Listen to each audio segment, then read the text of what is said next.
Hello বন্ধুরা, সবাই কেমন আছো? আশা করি খুব ভালো আছো।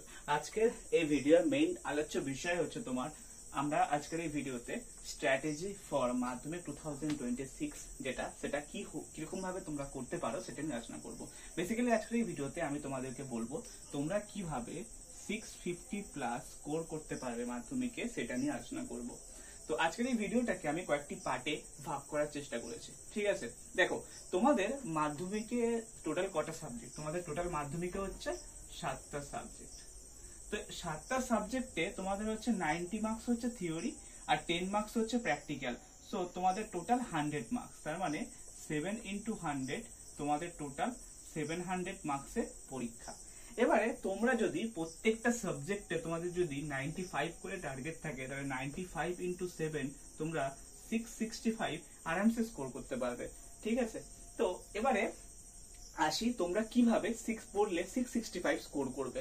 দেখো, প্রথমে আমি তোমাদেরকে বলে দিচ্ছি কত ঘন্টা তোমরা যদি পড়তে পারো দিনে, তাহলে তোমরা কিভাবে মানে এই 665টা স্কোর করতে পারবে। ম্যাক্সিমাম তোমরা যদি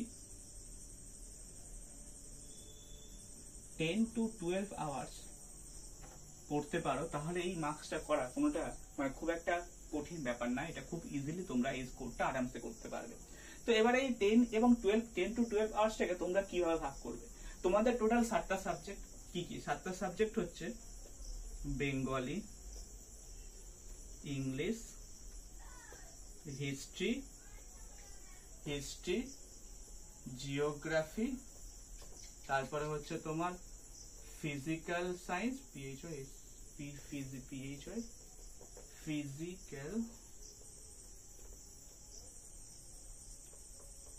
ফিজিক্যাল সায়েন্স, লাইফ সায়েন্স আর ম্যাথমেটিক্স। তো টোটাল হচ্ছে তোমাদের 7টা সাবজেক্ট। তো এই 7টা সাবজেক্টকে তোমরা প্রত্যেকটা সাবজেক্টের ক্ষেত্রে তোমরা যদি বেঙ্গলি যদি দিনে যদি তোমরা যদি 1 আওয়ার করে পড়ো, সরি 1 আওয়ার না, দিনে বেঙ্গলি তোমরা 1.5 আওয়ার্স করে পড়ো, ইংলিশটাকে যদি 1.5 আওয়ার্স করে পড়ো, তোমাদের টোটাল টাইম যাচ্ছে 3 আওয়ার্স। হিস্ট্রিটাকেও যদি 1.5 আওয়ার্স এবং জিওগ্রাফিটাকে যদি 1.5 আওয়ার্স করে করো, তাহলে তোমাদের টাইম যাচ্ছে 3 আওয়ার্স। তো টোটাল তোমাদের টাইম যাচ্ছে যে 6 hours for Bengali, English, history এবং জিওগ্রাফি। বাকি যে তিনটে ফিজিক্যাল সায়েন্স, লাইফ সায়েন্স এবং ম্যাথমেটিক্স আছে, এগুলোকে তোমরা যদি 2 আওয়ার্স করে পড়ো, তাহলে সেক্ষেত্রে তোমাদের কভার হচ্ছে 6 hour. That means 6 + 6 total 12 hours, ঠিক আছে? এইরকম ভাবে তোমরা তোমাদের স্ট্র্যাটেজিটাকে সাজাতে পারো। এবারে আমি বলবো তোমরা কিভাবে পড়লে তোমরা ইজিলি 95 স্কোর করতে পারবে। দেখো, তোমার মানে প্রথমে দেখো 95 স্কোর মানে সরি 95 প্লাস স্কোর করতে গেলে তোমাদের তো 90 নাম্বার থিওরি আর 10 নাম্বার হচ্ছে প্র্যাকটিক্যাল। তো 10 নাম্বার প্র্যাকটিক্যালে তোমরা সবাই 10 10ই পাবে, ঠিক আছে? 10 নাম্বার প্র্যাকটিক্যালে তোমরা সবাই 10 10ই পাবে। এবারে এই যে তোমাদের 90 নাম্বার যে থিওরি, এই 90 নাম্বার থিওরির কোশ্চেন প্যাটার্ন তোমাদের হয় এমসিকিউ, ভিএসএকিউ, তারপরে হচ্ছে তোমাদের এমএসকিউ যেটা 2 নাম্বারের কোশ্চেন থাকে, তারপরে 3 মার্কসেরও কিছু কোশ্চেন থাকে, 5 মার্কসের কোশ্চেন থাকে কিছু কিছু ক্ষেত্রে, আর 10 মার্কসের প্রবন্ধ রচনা থাকে ফর বেঙ্গলি, ঠিক আছে? ধরে রাখছি এরকম টোটাল 10 মার্কস থাকে। তো যদি বাংলা ধরি, বাংলার ক্ষেত্রে তোমাদের হচ্ছে ম্যাক্সিমাম তোমাদের এখানে 30 মার্কসের উপরে, 30 মার্কসের কাছে তোমাদের থিওরি শর্ট কোশ্চেন থাকে। তো তোমরা যদি 30 নাম্বার, জাস্ট 1 মিনিট, তোমরা যদি তোমাদের সাবজেক্ট তোমরা যদি 30 নাম্বার তোমাদের যদি 30 মার্কস, তোমরা যদি 30 মার্কসটাকে যদি তোমরা ফুল যদি 30 মার্কস মানে পেয়ে যাও, তাহলে তোমাদের হাতে পড়ে থাকছে 60 মার্কস। তো তোমরা এরকম ভাবে স্ট্র্যাটেজি করো যে তোমরা বইটাকে থরলি পড়বে। যদি তোমরা বইটাকে থরলি পড়ো, বাংলা বইটাকে, তাহলে কোনো কোশ্চেন মানে কোশ্চেনের অ্যান্সার লিখতে তোমাদের কোনো সমস্যার সম্মুখীন হতে হবে না আশা করি। সো তোমরা এরকম ভাবে বাংলাটাকে, বাংলা বলো, বাংলা, ইংরাজি, হিস্ট্রি, জিওগ্রাফিতে তোমরা যদি বইটাকে যদি থরলি পড়ো, তাহলে তোমরা ইজিলি এই বড় বড় কোশ্চেনের অ্যান্সার সাজিয়ে গুছিয়ে লিখতে পারবে। দেখো, বাংলাতে আমি তোমাদেরকে বলছি, বাংলাতে যে 5 মার্কসের কোশ্চেন গুলো বা 2 মার্কসের যে কোশ্চেন গুলো, এই কোশ্চেন গুলোকে যদি তোমরা সুন্দর করে লেখো, খাতাটাকে মানে কাটাকুটো কম করবে, ঠিক আছে? মানে বেশি ভুল লিখবে না। আর একটা সেকেন্ড অফ অল হচ্ছে খাতায় কাটাকুটা কম করবে এবং হাতের লেখাটাকে যদি পরিষ্কার রাখো তাহলে সেক্ষেত্রে তোমরা এখানে 90 প্লাস স্কোর আরামসে করে দেবে, ঠিক আছে। আর তোমরা যদি এমসিকিউ পুরো যদি সবগুলো ঠিক করো তাহলে 95 to 99 স্কোর করা কোনো ব্যাপারই না বাংলা, ইংলিশ, হিস্ট্রি, হিস্ট্রিতে 100 আউট অফ 100ই পাওয়া যায়। কারণ জিওগ্রাফি হচ্ছে তোমাদের, জিওগ্রাফিতে কি হয়, জিওগ্রাফিতে তোমাদের হচ্ছে প্রথমে হচ্ছে তোমার 30 নাম্বার এমসিকিউ, এটা তো পুরো পেয়ে যাচ্ছ। ম্যাপ পয়েন্টিং 10 মার্কসের থাকে, এটাও পুরো পেয়ে যাচ্ছ। তারপরে তোমার 10 মার্কসের প্র্যাকটিক্যাল, সেটাও পুরো পেয়ে যাচ্ছ। 50 মার্কস তো তোমরা পুরো ফুল পেয়ে যাবে। আর বাকি 50 মার্কস তোমরা যদি বইটাকে যদি থরলি পড়ো, দেখো এই বাংলা, ইংরেজি, হিস্ট্রি, জিওগ্রাফি এগুলো যদি তোমরা মুখস্থ করে থাকো ভালো করে, কারণ এটা বেসিক্যালি এটা তো তোমরা বুঝিয়ে বাংলা আর ইংলিশটাকে তোমরা বানিয়েও লিখতে পারবে, কোনো সমস্যার সম্মুখীন হবে না যদি তোমাদের মানে রাইটিং স্কিলটা যদি ভালো থাকে। মানে দেখো তোমাদের রাইটিং স্কিল একটা খুব ইম্পর্টেন্ট মানে ফ্যাক্টর, ঠিক আছে। লিখতে পারার ক্ষমতাটা একটা one of the most important thing. তোমরা যদি কোনো একটা জিনিসকে যদি গুছিয়ে লিখতে পারো, বাংলা এবং ইংলিশের ক্ষেত্রে বলছি আর ইতিহাসের ক্ষেত্রে, এই তিনটে সাবজেক্ট কিন্তু পারফেকশনের উপরে খুবই একটা গুরুত্বপূর্ণ ভূমিকা পালন করে।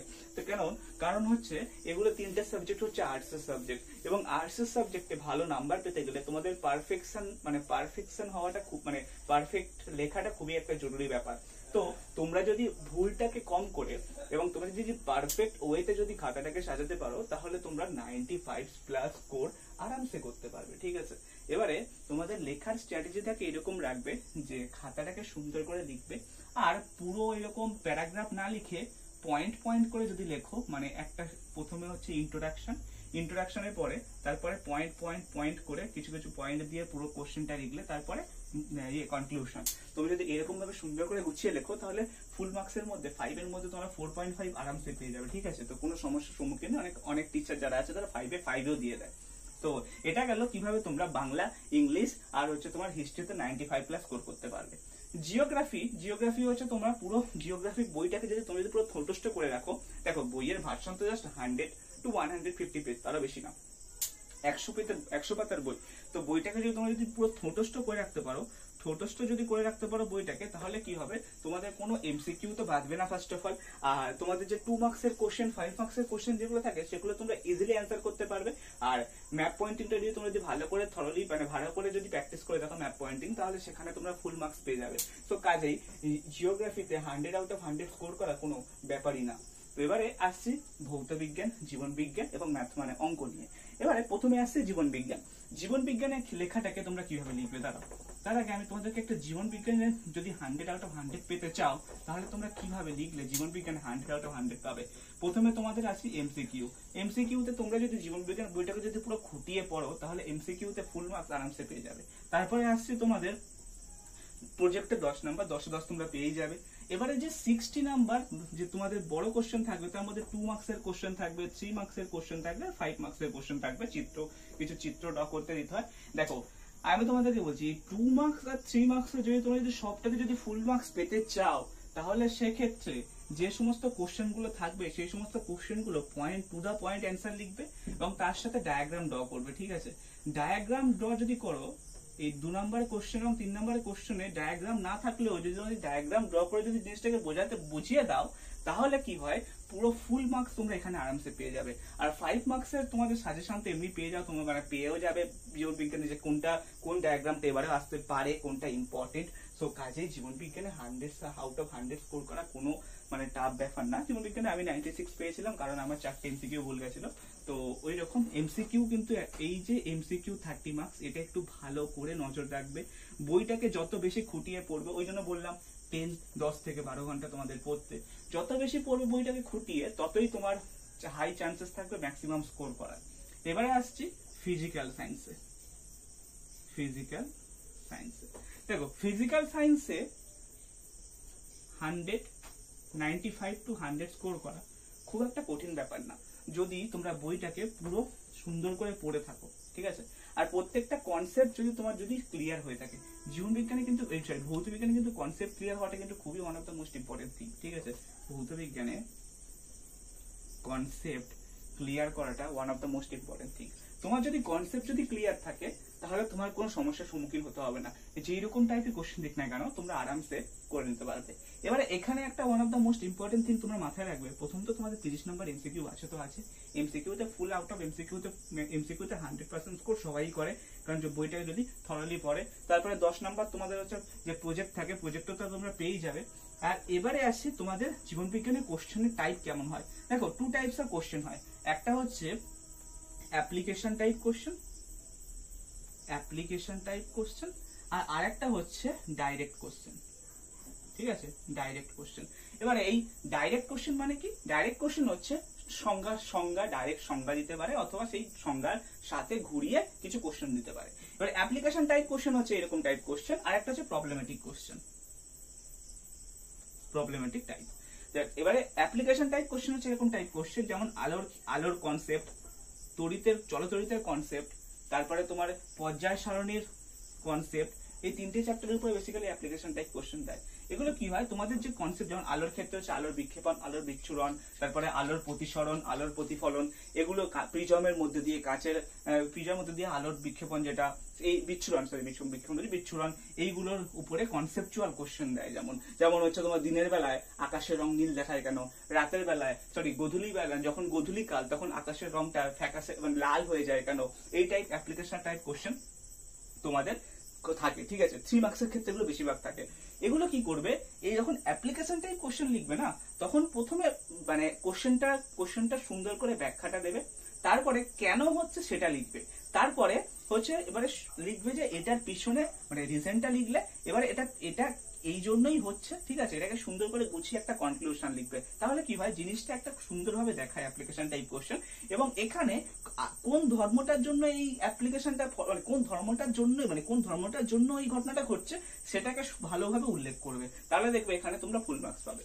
এবারে প্রবলেমেটিক কোশ্চেন কি হয়, প্রবলেমেটিক কোশ্চেন হচ্ছে তোমার এরকম টাইপ কোশ্চেন হয়, কিছু কিছু চ্যাপ্টার যেমন গ্যাসের আচরণ, তারপরে হচ্ছে তোমার গ্যাসের আচরণ গেল, আলো গেল, চলতড়িৎ, তারপর পর্যায় সারণী থেকে প্রবলেমেটিক কোশ্চেন থাকে না, চলতড়িৎ, তারপরে রাসায়নিক গণনা, এই সমস্ত চ্যাপ্টার থেকে কি হয় প্রবলেমেটিক মানে অঙ্ক রিলেটেড কোশ্চেন থাকে, যেগুলো ফর্মুলা বেসড হয়। তো তোমরা যদি ফর্মুলা গুলোকে ভালো করে যদি রপ্ত করে থাকো, তাহলে তোমাদের এই কোশ্চেন গুলো করা খুব একটা টাফ ব্যাপার না। ঠিক আছে, তো কাজেই ভৌতবিজ্ঞানে তোমরা আরামসে 95 to 100 স্কোর করতে পারবে। এবার আসি ম্যাথমেটিক্স এর উপর। ঠিক আছে, last but not the least, mathematics. ম্যাথমেটিক্সে কিন্তু 100 out of 100 হামেশাই সবাই পায়। ঠিক আছে, ম্যাথমেটিক্স কে ভালো নাম্বার পেতে গেলে practice is one of the most important thing. ঠিক আছে, প্র্যাকটিস করতে হবে তোমাকে, প্রত্যেকটা চ্যাপ্টারে 2 থেকে 3 বার করে হলো প্র্যাকটিস করতে হবে, বেশি বেশি করে তোমাদের টেস্ট পেপার সলভ করতে হবে। এবারে এটা গেল তোমার হচ্ছে প্রথম 9 মান্থ চ্যাপ্টার শেষ করার জন্য সাজেশন।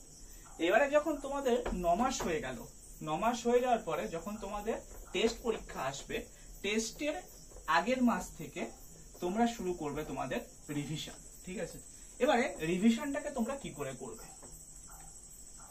রিভিশন দেখো, রিভিশনটাকে এইরকম ভাবে করবে, তোমরা প্রতিদিন তোমাদের যদি 100 to 120 পেজের বই হয়, তাহলে প্রতিদিন 6 পেজ করে নতুন নতুন জিনিস পড়বে, এবং প্রথম দিন 6 পেজ পুরো পড়ে না দেখে লিখবে, তারপরের দিনকে আবার 6 পেজ পড়ে সেই 6 পেজ তো না দেখে লিখলে, তার সাথে আগের দিনের যে 6 পেজ সেটাকেও লিখলে।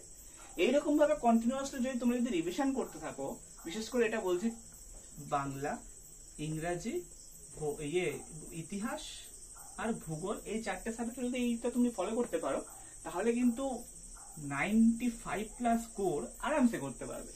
আর বাংলাতে প্রবন্ধ রচনা একটু যদি ভালো করে যদি গুছিয়ে লিখতে পারো, মানে প্রবন্ধ রচনা যদি তোমাদের সাজেশনে মিলে, সাজেশনটা ম্যাক্সিমাম মিলে যায়, তোমরা যদি টেস্ট পেপার ফলো করতে থাকবে এবং তোমাদের টিচারের সাজেশন তো ম্যাক্সিমাম টাইম মিলে যায়, তো আরামসে স্কোর করতে পারবে 95+।